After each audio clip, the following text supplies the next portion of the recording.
Magandang araw po sa inyong lahat. Juan Ponce Enrile, sinabihan si Vice Ganda na bastos na tao. Pero bago po ang ating balita ay huwag pong kalimutan mag-subscribe sa ating channel at pindutin ang notification bell para lagi po kayong updated sa aking mga bagong uploads. Diretsahang sinabihan ng dating senador na si Juan Ponce Enrile ang TV host comedian na si Vice Ganda na bastos. Laman ang diskusyon ng programang Dito sa Bayan ni Juan ng SMNI News Channel noong Sabado, September 9, 2023, ang latest development sa pinataw na 12-day suspension ng Movie and Television Review and Classification Board o MTRCB sa kapamilya non-time show na It's Showtime. Tinawag ni Enrile na mahalay ang ginawa ni Vice at ang partner nitong si Ayon Perez sa Isip Bata segment ng It's Showtime noong July 25, 2023. Ayon sa 99-year-old politician na inappoint ni Pangulong Ferdinand Marcos Jr. bilang Chief Presidential Legal Counsel, hindi kaaya-aya ang naging aksyon ng dalawa dahil nasa non-time slot ang kanilang programa at may kasama silang mga bata habang ginawa nila ang cake icing incident.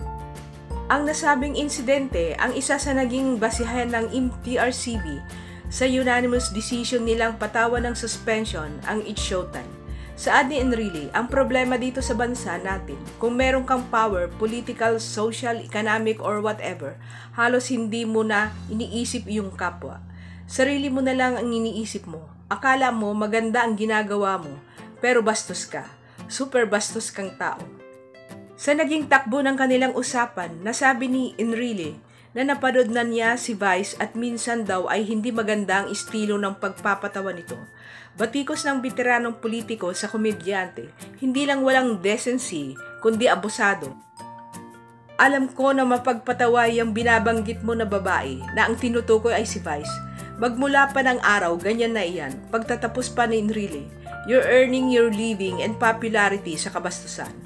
Sa loob ng halos 6 na dekada ay humawak ng iba't ibang posisyon sa gobyerno mula sa panahon ni dating Pangulong Ferdinand Marcos Sr. hanggang sa administrasyon ng anak nitong si Marcos Jr. Kabilang sa mga naging kapangyarihan ni Enrile sa gobyerno ay Commissioner of Bureau of Customs from 1966 to 1968, Acting Secretary of Finance from 1966 to 1968, Secretary of Justice, 1969 to 1970. Minister of National Defense, 1970 to 1986. Assemblyman, 1978 to 1986. Cagayan Representative from 1992 to 1995. Senator from 1987 to 1992, 1995 to 2001, 2004 to 2016, at kasalukuyang Chief Presidential Legal Counsel. Wala pang reaksyon si Vice ukol sa naging pahayag ni Enrile. Samantala, sinabi ng kampo ng ABS-CBN na aapila sila sa MTRCB kaugnay ng 12-day suspension na pinataw sa It's Showtime. Mariin namang itinanggi ni MTRCB chairperson na si Lala Soto na pinag-iinitan nila ang It's Showtime. Maraming salamat po sa inyong panonood. Magkita-kita po tayo sa aking next video. Salamat po.